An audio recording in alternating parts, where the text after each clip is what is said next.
Shalom Bapak Ibu Saudara yang dikasihi di dalam Tuhan kita Yesus Kristus. Bersyukur atas kesempatan yang Tuhan berikan untuk mengikuti perkuliahan yaitu Teologi Kerajaan Allah.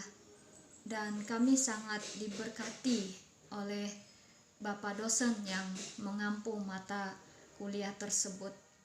Bapak Ibu Saudara yang dikasihi di dalam Tuhan kita Yesus Kristus, di sini ada beberapa hal firman Tuhan yang mendasari teologi kerajaan Allah tersebut. Doktrin kerajaan Allah didasarkan pada beberapa nats firman Tuhan. Yang pertama mengatakan bahwa datanglah kerajaanmu, jadilah kehendakmu di bumi seperti di surga. Di dalam Matius 6 ayatnya yang ke-10. Sebab kerajaan Allah bukanlah soal makanan dan minuman, tetapi soal kebenaran, damai sejahtera dan sukacita oleh Roh Kudus. Roma 14 ayat 17. Tetapi carilah dahulu kerajaan Allah dan kebenarannya, maka semuanya itu akan ditambahkan kepadamu. Di dalam Matius 6 ayat 33. Doktrin ini ingin mengajar kepada kita untuk hidup sebagai warga kerajaan Allah. Orang percaya secara prinsip adalah warga kerajaan Allah. Demikianlah kamu bukan lagi orang asing dan pendatang, melainkan kawan sewarga dari orang-orang kudus dan anggota-anggota keluarga Allah. Di dalam Efesus 2 ayat 19. Inilah kewargaan negaraan kita. Dan kita seharusnya hidup selayaknya kewarganegaraan kita. Ini tidak berarti hidup kita sekarang ini mudah, enak, dan semua beres. Jangan mengharapkan Bapak Ibu Saudara kemudahan dan perlakuan yang baik dari dunia ini, karena dunia bukan tempat kita yang sesungguhnya. Kita di sini adalah pendatang, orang asing. Oleh karena itu, jangan heran jika dunia memperlakukan kita dengan tidak baik, bahkan menolak kita, saudara.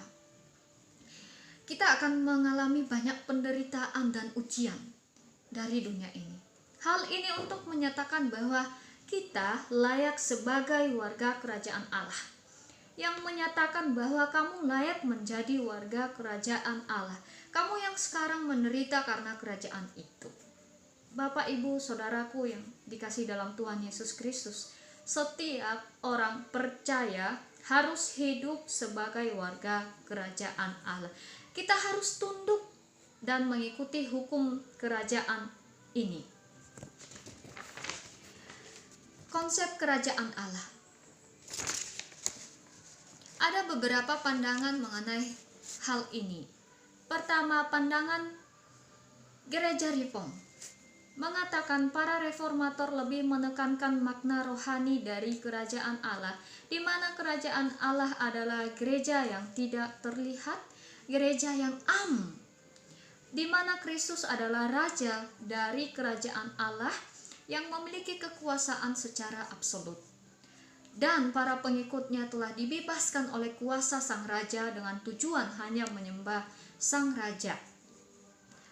Pandangan Gereja Katolik mengatakan bahwa Gereja Katolik menyamakan kerajaan Allah dengan gereja yang ada di dunia ini.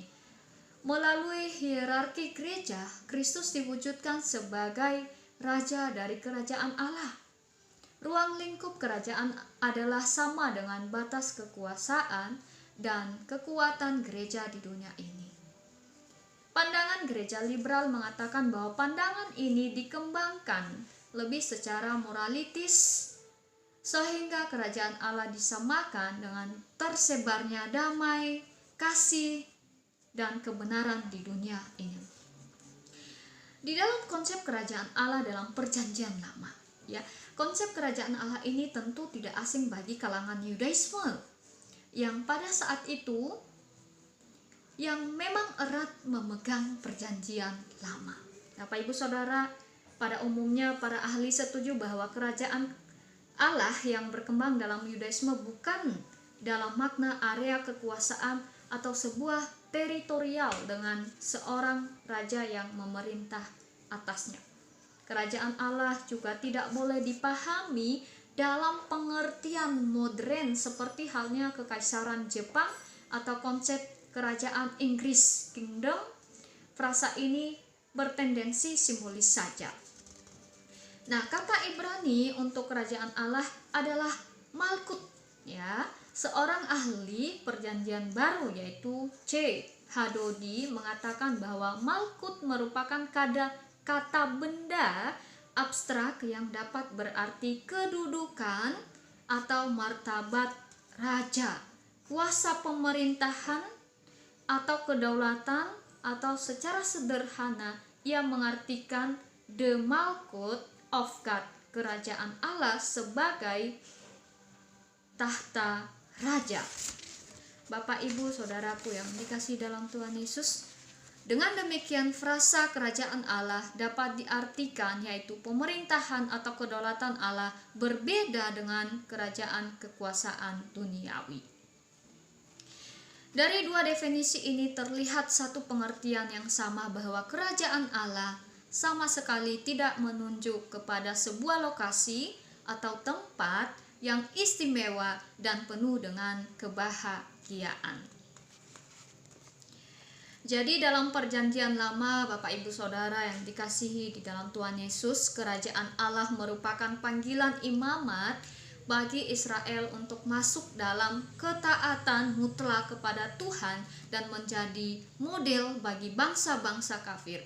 Bukan itu saja, mereka bahkan dipanggil menjadi agen utama ilahi untuk menunjukkan kepada bangsa-bangsa kafir bagaimana hidup merajakan Dia dalam kesucian, kekudusan, agar mereka pada akhirnya juga hanya menyembah Tuhan. Nah, konsep kerajaan Allah dalam perjanjian baru, Bapak Ibu, ya. Kerajaan Allah di dalam bahasa Yunani mengatakan yaitu basileia tou theou, ya. Kerajaan surga atau kerajaan langit. Nah, kerajaan langit, ya, Yunani, ya, basileia tou, ya. Bapak Ibu Saudara yang dikasihi di dalam Tuhan Yesus, hanya ada di Injil Matius, tidak ditemukan bagian Alkitab lainnya, ya.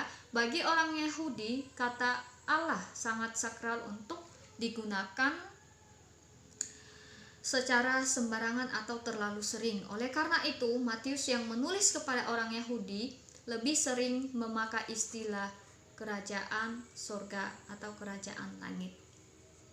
Bapak, Ibu, Saudara yang dikasihi di dalam Tuhan Yesus, yang kedua, penulis ini memakai istilah kerajaan Allah yang artinya sama dengan kerajaan surga karena lebih mudah dimengerti oleh non-Yahudi, ya, pada waktu itu.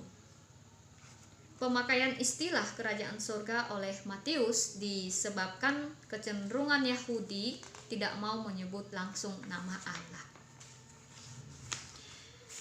Bapak, Ibu, Saudara yang dikasihi di dalam Tuhan Yesus Kristus, ya. Jadi kerajaan Allah sudah datang dalam pelayanan Tuhan Yesus di bumi ini. Manifestasi kerajaan Allah sudah dinyatakan dan hukum kerajaan pun telah dinyatakan dalam firman-Nya, ya. Perhatikan Matius, ya, di situ ada beberapa hal yang disampaikan kepada kita oleh Injil Matius. Kerajaan ini pada awalnya ditawarkan kepada Israel, tetapi Israel menolaknya. Penolakan ini mengakibatkan kerajaan ini dinyatakan kepada suatu lembaga ilahi yang baru disebut sebagai gereja, eklesia. Lembaga inilah yang terus memberitakan berita kedatangan kerajaan ini dan menyatakannya di dunia ini. Saudara sekalian yang dikasihi oleh Tuhan, sebagai kesimpulan bagi kita bahwa kerajaan Allah telah dinyatakan dalam Yesus Kristus. Tetapi pemenuhan, penggenapannya, sempurnanya merupakan sesuatu yang akan terjadi pada masa yang akan datang. Dengan pengertian ini kita dapat memahami bahwa kerajaan Allah tidak bisa diidentikan dengan suatu keadaan pada masa kini. Seperti misalnya suatu teokrasi atau bahkan gereja.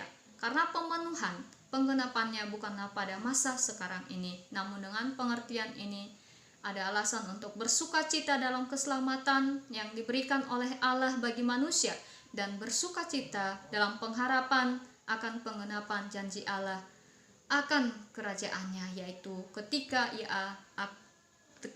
ia akan menghapus segala air mata dari mata mereka dan maut tidak akan ada lagi. Saudaraku yang dikasihi dalam Tuhan Yesus Kristus, dengan mencari dahulu kerajaan Allah dan kebenarannya, kita dibebaskan dari beberapa hal. Yang pertama, dari hidup yang berpusat kepada diri sendiri. Hidup yang berpusat kepada diri sendiri adalah salah satu penyebab dari kekhawatiran. Ketika kita mencari dahulu kerajaan Allah, maka kita akan memusatkan prioritas, ambisi dan obsesi hidup kita hanya kepada Allah saja.